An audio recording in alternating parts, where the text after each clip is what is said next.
Hi, everybody. I'm Brittany Lewis, a breaking news reporter here at Forbes. Joining me now is Congressman Morgan McGarvey. Congressman, thank you so much for joining me. Yeah, excited to be here. Thanks for having me. I'm excited to speak with you because on February 3rd, President Donald Trump signed an executive order calling for the creation of a U.S. sovereign wealth fund. You introduced legislation related to the fund that I do want to talk about in a second. But before we get there, what are your thoughts? What are your feelings on an American sovereign wealth fund? Yeah, I'm excited about the prospect of a sovereign wealth fund. I mean, this is something we could use to do some really big, bold things in this country. But it really matters. It matters how we build it. It matters what we do with it. It matters who's in charge of it, what measures are in place. So again, it's something that could be really great, but we've got to do it the right way. So that leads me to your legislation, which you introduced last week. It's called the American Sovereign Wealth Fund Exploration Act of 2025. Talk to us about that. What would exactly that do? Yeah, and you and I've talked about these before, and this is an economic tool, but it's a tool. A hammer is a tool. You can use a hammer to put a nail in a wall. Don't use your hammer to fix your iPad. And so how we use it matters. How you build this thing matters. So one of the things I stress in my legislation is, first of all, let's learn the lessons from the people who've done it wrong and the people who've done it right. You got to have transparency. You have to have accountability. You have to have oversight. I also think as the president is talking about this, it's really important we put this into legislation. And the reason I want to do this in legislation is not only should we not have just one person in charge of it. We've seen examples in Malaysia and other places where one person being in charge of a sovereign wealth fund is a disaster, but the executive orders don't have the force of law, meaning another president could come in 4 years from now and undo the sovereign wealth fund. And so we've got to build it up right. We've got to make sure it's a long term. We've got to make sure it has that oversight and accountability through multiple bodies. So let's talk about looking around the globe, because dozens of sovereign wealth funds globally are managing trillions of dollars. Is there anyone that you would want to replicate? Is there any more cautionary tales? I mean, what exactly does that look like? Yeah, there have been several really good ones we've looked at. Norway has, I think, sort of the gold standard of sovereign wealth funds. Alaska has a really great sovereign wealth fund. So this is not just something that foreign entities do. We have states with sovereign wealth funds right here in America. But because of the cautionary tales, because of places like Malaysia, like Venezuela, like others, there's been a group internationally that has developed guiding principles for how you should set up a sovereign wealth fund. They're called the Santiago Principles. We looked heavily at these when crafting this legislation and putting together this group to look at creating an American sovereign wealth fund, because we want to make sure that there is independence, that there is oversight, that those things are there. And obviously, independence is paramount here. And your legislation would create a 25-person commission. Who exactly would be in that commission? Yeah, so we would have several representatives, and largely the Fed's going to be involved because there is independence there. And so we want that congressional oversight, but we want to have independence as well. And that gets, again, that independence, that accountability, that transparency, the oversight is really important to this. And I'm curious, do you have bipartisan support in this so far? What have your colleagues been saying? Yeah, I think there is bipartisan interest in this because, again, this is an idea. This is an idea that, can we do it? Does America have enough resources there, enough things that we can responsibly put money into a sovereign wealth fund? This can't be a slush fund for billionaires. This has got to be something we can grow. Norway did it, of course, because they have so many natural resources that they can then tax and put those into the sovereign wealth fund. Can we do it here in this country? If we can do it, then how are we going to build it so that it actually is run correctly? And I think there is real bipartisan support with it. Now, I imagine that if it actually works, if we actually create it, then there'll be some fighting over what the sovereign wealth fund is used to support. But that's okay. We can get to that once we build it. I mean, that's a really good question, that can we do it? And if we do it, I mean, what would you want to see this fund invest in? Yeah, I think we could do transformational stuff with this. And if we're able to create a successful sovereign wealth fund, then I think we should be looking at, for instance, like a Marshall Plan for affordable housing in this country. I think we should be looking at childcare and making sure that, maybe there's a public preschool option for every kid in America. We can do some really, really big and bold things with the Sovereign Wealth Fund that we haven't yet done through Congress. I like what you said about a hammer is a great tool for putting a nail in a wall, not so much for an iPad. I want to read some of the goals of the Sovereign Wealth Fund laid out by President Trump. It's to, quote, promote fiscal sustainability, lessen the burden of taxes on American families and small businesses, establish economic security for future generations, and promote United States economic and strategic leadership internationally.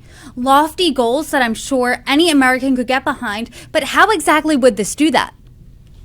Right. And that's, again, goes into, I'm interested to see their report. How does he plan on doing that? Where are the funds going to come from? And I sort of go into this with obviously values and ideas, but open-mindedness as well. Once we really start looking at this, what is possible to do from an economic perspective? And just because, when a lot of these economic tools we have up here, they're almost like knobs on a stereo. And it's very difficult to turn one without changing the sound somehow. How do we do that when we're talking about a sovereign wealth fund? And so that's why we started with sort of this exploratory commission. And even the president started with an exploratory commission. Now, they haven't met the 90-day deadline for the report yet, but even he was sort of looking at this, because I think we have to make sure that we have people talking about this in the right way, that the right type of funds are available to go into the Sovereign Wealth Fund that, of course, then can be invested to the benefit of the American people. And I think, one of my guiding principles is it has to benefit the American people every step of the way. So we wouldn't want to be taking money into the Sovereign Wealth Fund and away from hardworking Americans right now. How do we make sure that every step of this, we're turning the knobs in the right direction to get the best possible sound for everybody? President Trump did float an idea. He proposed potentially the Sovereign Wealth Fund buying TikTok. What do you make of that? You know what? That's the first I've heard of that idea. The Sovereign Wealth Fund is meant, in my opinion, to make life better for Americans. It is meant to improve Americans' daily lives. It's meant to do bold and transformational things that we haven't yet been able to do through Congress. Does buying TikTok then generate enough revenue for the Sovereign Wealth Fund that you could do those big transformational things? I can't honestly speak to that at this moment.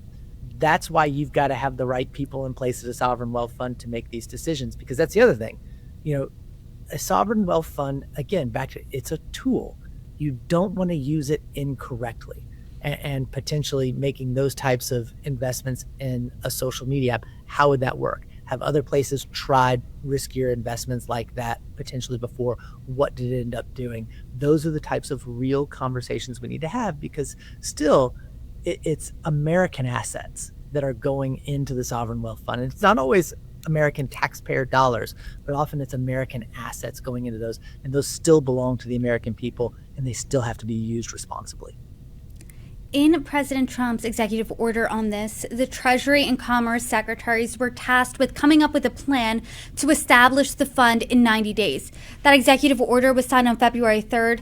As we know, 90 days have come and went this past weekend. Have you seen any type of proposal yet from either Secretary Letnick or Bessent? No, we haven't. And honestly, it doesn't worry me that much.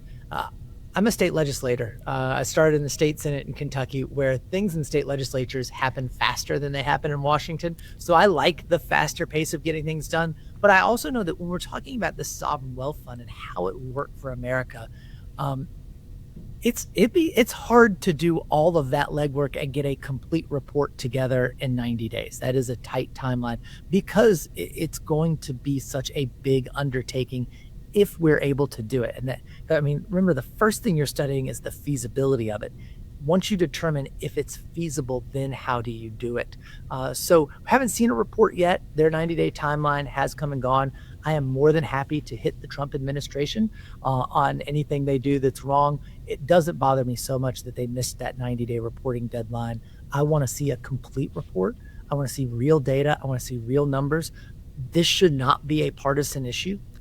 This is one where we should be talking about, again, how do we use American assets in a way that's going to benefit the American people? A sovereign wealth fund is a tool that might allow us to do that. Let's make sure that if we do it, it actually works.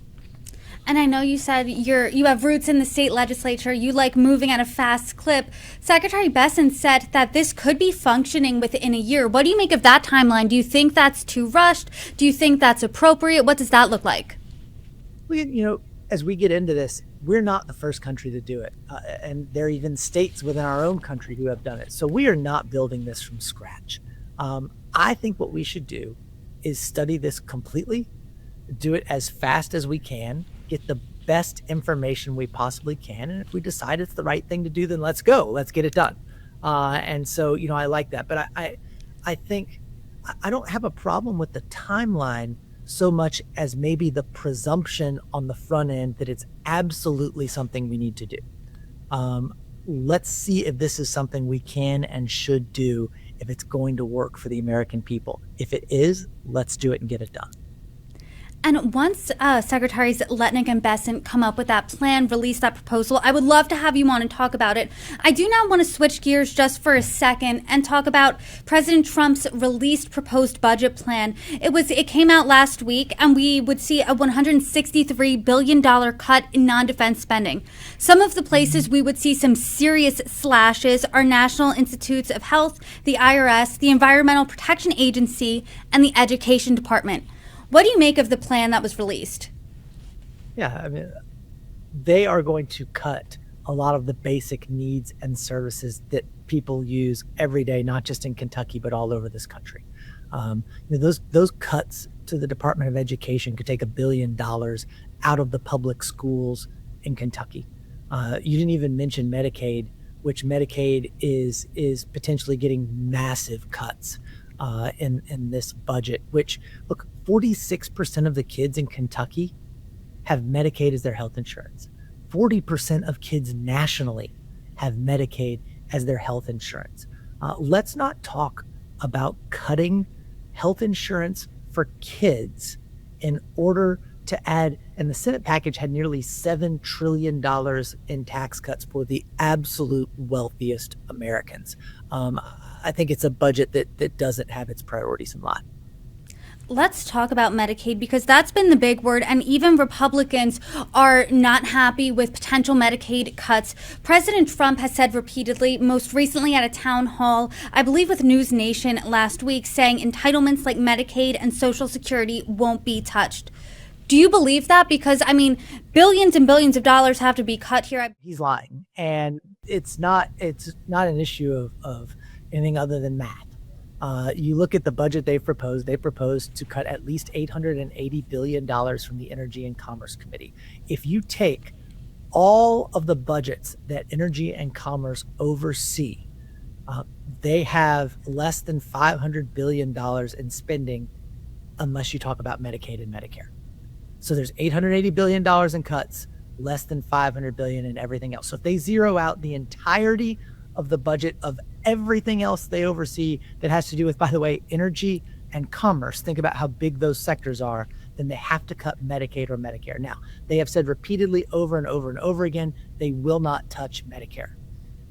They are clearly being a little more squirrely when it comes to Medicaid. In fact, Republican Representative Don Bacon said last week that he would agree to no more than $500 billion in Medicaid cuts.